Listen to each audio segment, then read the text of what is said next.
Bueno, buen día a todos. Em, Ahora en este tercer video vamos a hablar sobre el movimiento armónico forzado, que es un movimiento en el que se involucra una fuerza externa que da energía al sistema amortiguado. Entonces, es una tercera fuerza. Anteriormente, pues habíamos visto que el sistema amortiguado se somete a una fuerza eh, retardadora, que es una fuerza no conservativa que quita energía al sistema, energía mecánica. En este caso, pues vamos a tratar una fuerza adicional que va a ser una fuerza que va a entregar energía al sistema. Y es una fuerza que es de carácter armónica, es decir, va a ser una fuerza que va a tener una frecuencia característica y una fuerza o magnitud de fuerza específica.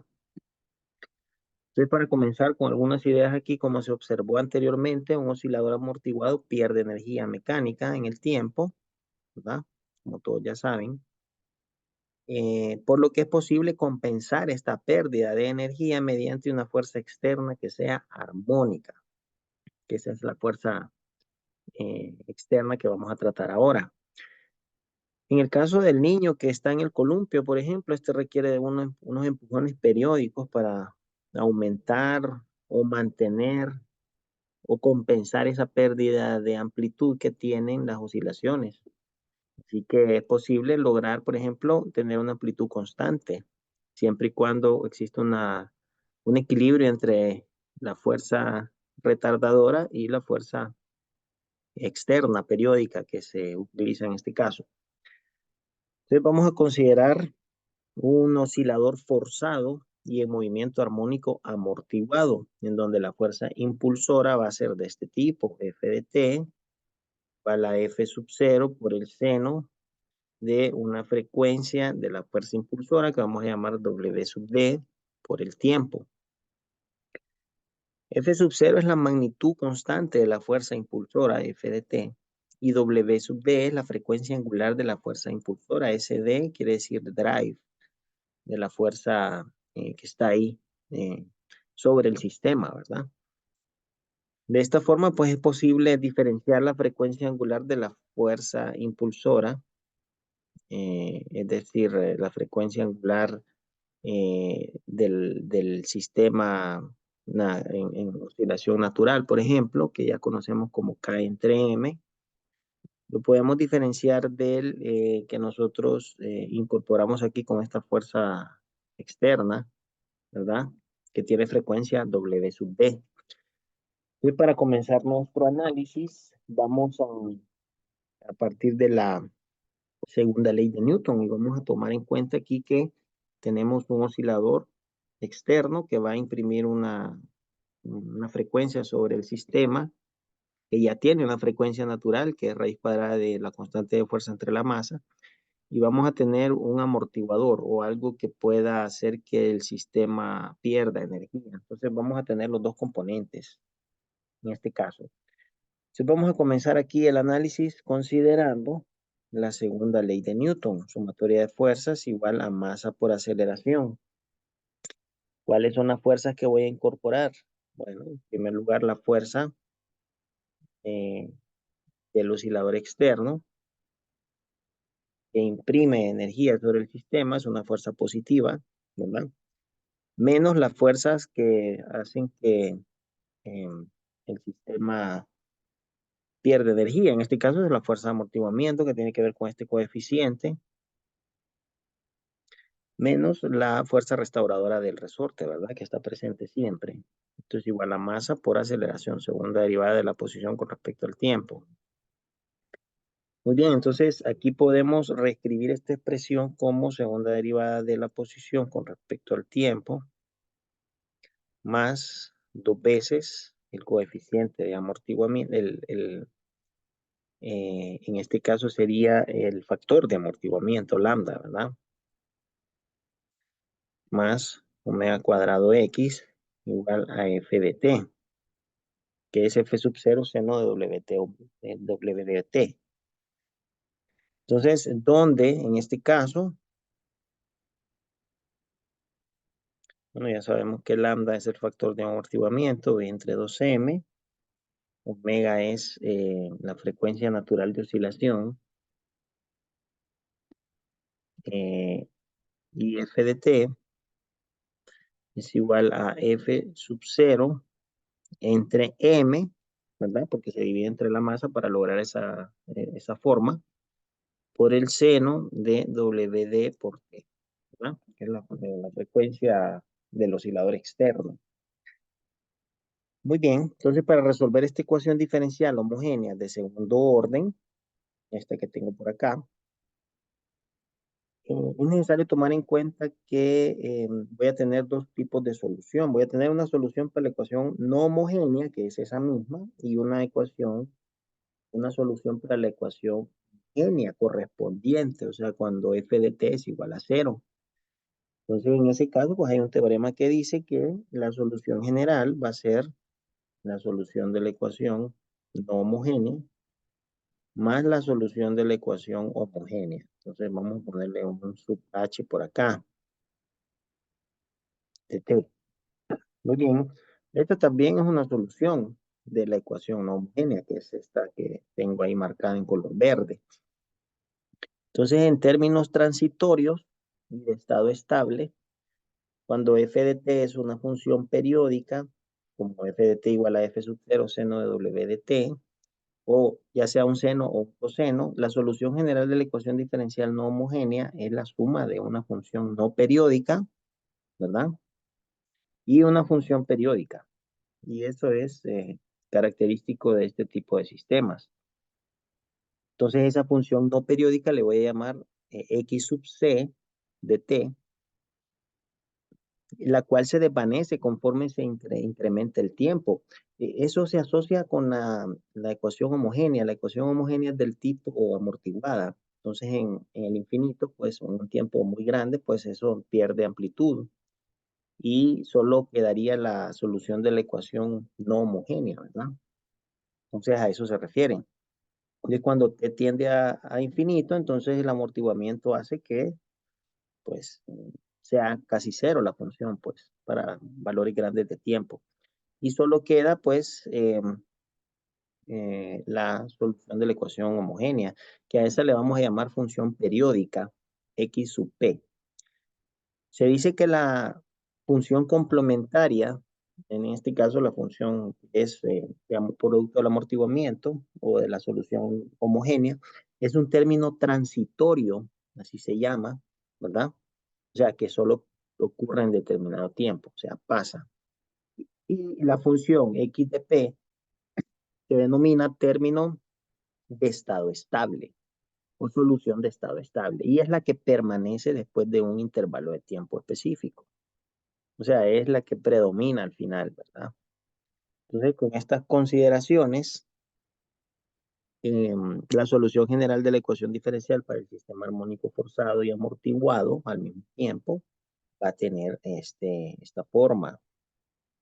AE a la menos lambda por T por el coseno, que esta es la solución de la ecuación homogénea, ¿verdad? Que nosotros estudiamos en el caso anterior del movimiento amortiguado, más una componente que es de la ecuación no homogénea. En este caso sería esta forma. Omega sub 0 cuadrado menos WD al cuadrado más 4 veces el factor de amortiguamiento, frecuencia al cuadrado, esto a raíz cuadrada. Esa es la amplitud que va a tener esa función, esa solución, más phi.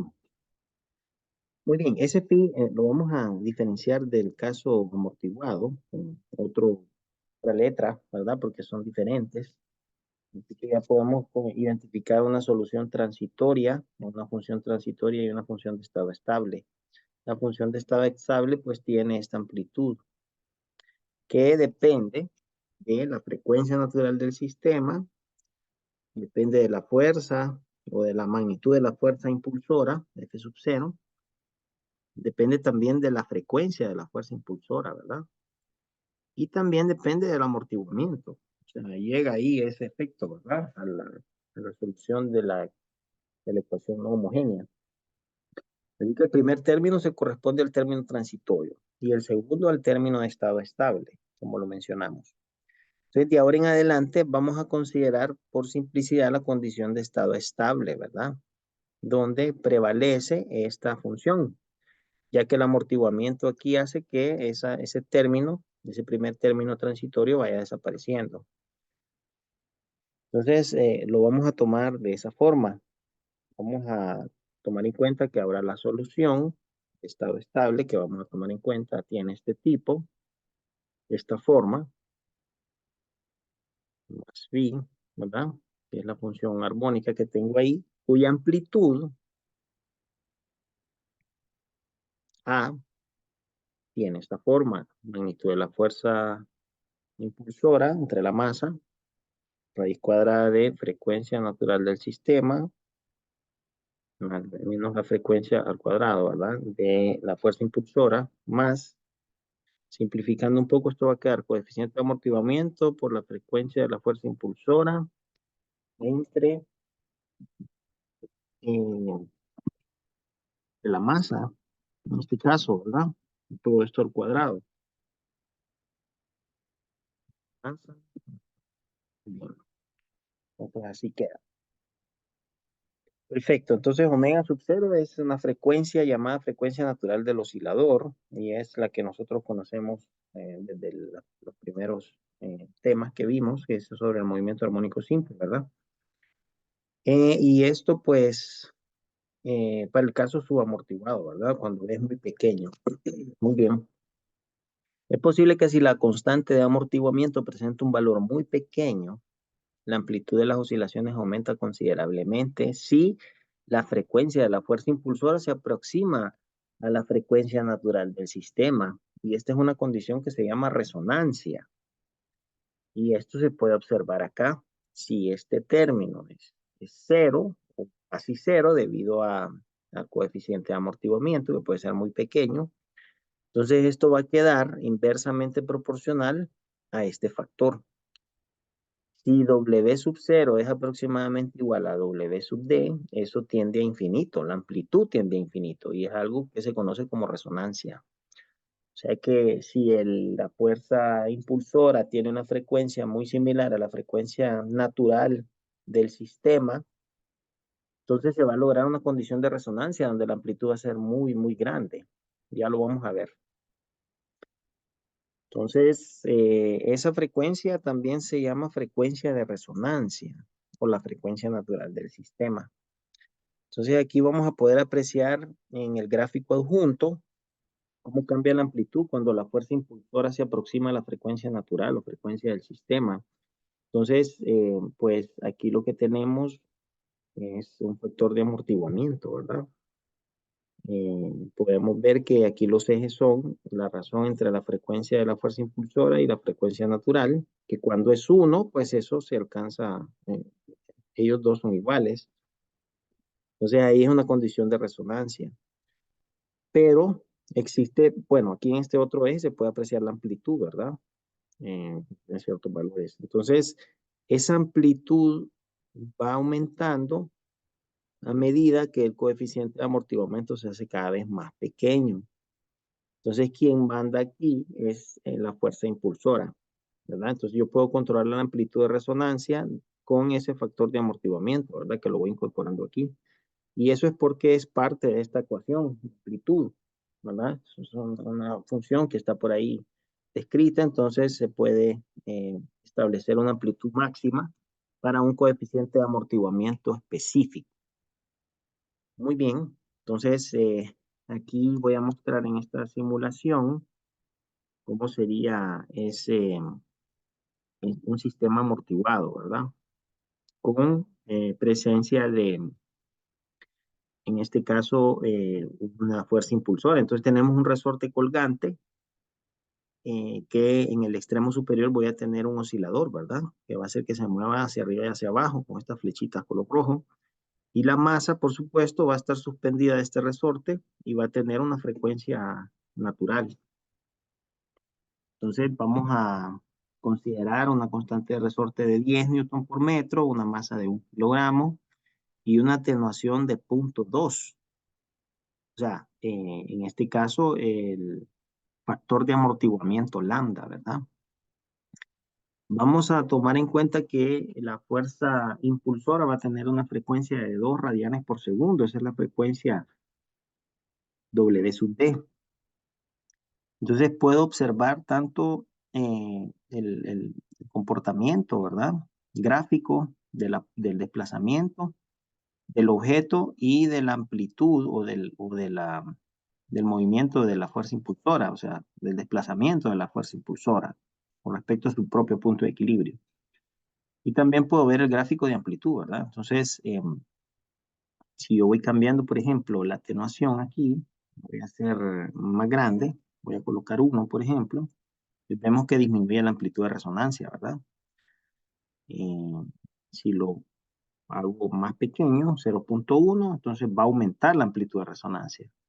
Eso quiere decir que la fuerza impulsora tiene un efecto bastante grande sobre el sistema cuando no hay ningún amortiguamiento prácticamente. Entonces vamos a dejar el valor en 0.5 y la frecuencia angular en 2. Así que vamos a ver cómo se comporta este sistema. Ahí donde está el puntito azul es donde está la frecuencia, ¿verdad? Del oscilador externo. En este caso es 2 y la frecuencia del sistema, la frecuencia natural es W sub 0. Entonces ahora lo que vamos a hacer es aumentar un poco esta frecuencia, ¿verdad? Del oscilador, lo vamos a hacer a 3, más o menos, para ver qué ocurre. Vemos que la amplitud debería de aumentar mucho más, ¿verdad? Porque ahora se acerca mucho a la frecuencia natural del sistema, que la frecuencia natural del sistema es 3.16. Vamos a ver cómo se comporta al inicio, pues la amplitud es pequeña, pero empieza a aumentar considerablemente. Entonces llega a tener ese valor. Si yo quisiese aumentar la amplitud de resonancia, pues tendría que disminuir este factor de atenuación. Lo voy a disminuir a la mitad, 0.25, y vemos que la amplitud aumenta. Entonces, eso es por el efecto de la fuerza impulsora, que no hay un amortiguamiento considerable que pueda hacer que la amplitud disminuya, ¿verdad?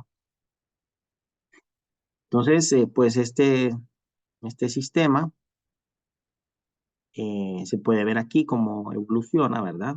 Yo tengo el gráfico color azules, el sistema masa-resorte, o sea, la masa, la posición de la masa vertical, y el rojo, el movimiento en color rojo es la fuerza impulsora. Entonces vamos a ver cómo se comporta desde un inicio. Vamos a tomar en cuenta una atenuación de este valor, ¿verdad? Una frecuencia angular de 0, y vemos aquí que es un sistema amortiguado, ¿verdad? Entonces no hay ninguna amplitud del movimiento forzado, el sistema es amortiguado. Yo podría aumentar aquí el valor de, del factor de atenuación a 1 para ver qué ocurre, ¿verdad? Cada vez se amortigua más. Puedo seguir aumentando a 5. Vemos que el amortiguamiento empieza a ser sobreamortiguado, ¿verdad? En algún punto puedo lograr un amortiguamiento crítico, pero tendría que hacer el cálculo para determinar cuál sería el valor de ese factor de atenuación. Pero normalmente se trabaja con valores pequeños de factor de atenuación para poder tener este fenómeno. Entonces sobre él yo voy a imprimir una fuerza impulsora que va a tener una frecuencia específica. Entonces habíamos considerado 2. Así que vamos a iniciar el movimiento, pues inicialmente hay un efecto transitorio, ¿verdad? Acá, sí se puede ver que la amplitud es irregular, pero ya después tiene un valor específico, ¿verdad? Porque va obedeciendo a la fuerza impulsora. Entonces vemos que esa es la condición de estado estable, donde prevalece la función que, que nosotros dejamos como una amplitud que depende de la frecuencia, de la fuerza y de una función coseno, que esa sería la función de estado estable de la ecuación no homogéneo. Entonces, si lo podemos ver nuevamente, podríamos cambiar aquí la frecuencia angular, por ejemplo, lo vamos a hacer a 5, un valor superior, ¿verdad? Entonces vamos a ver esto cómo se comporta. Inicialmente, pues tiene color azul, tiene un comportamiento irregular, pero poco a poco va obedeciendo al oscilador externo, ¿verdad? Hasta que se vuelve en estado estable. Entonces, esa es una característica muy particular de este tipo de sistemas. Bueno, muy bien, espero que hayan aprovechado. En el próximo video lo que vamos a hacer es unos ejemplos, unos problemas aquí a manera de ejemplo para poder entender un poco mejor cómo funciona un sistema forzado. Así que hasta la próxima.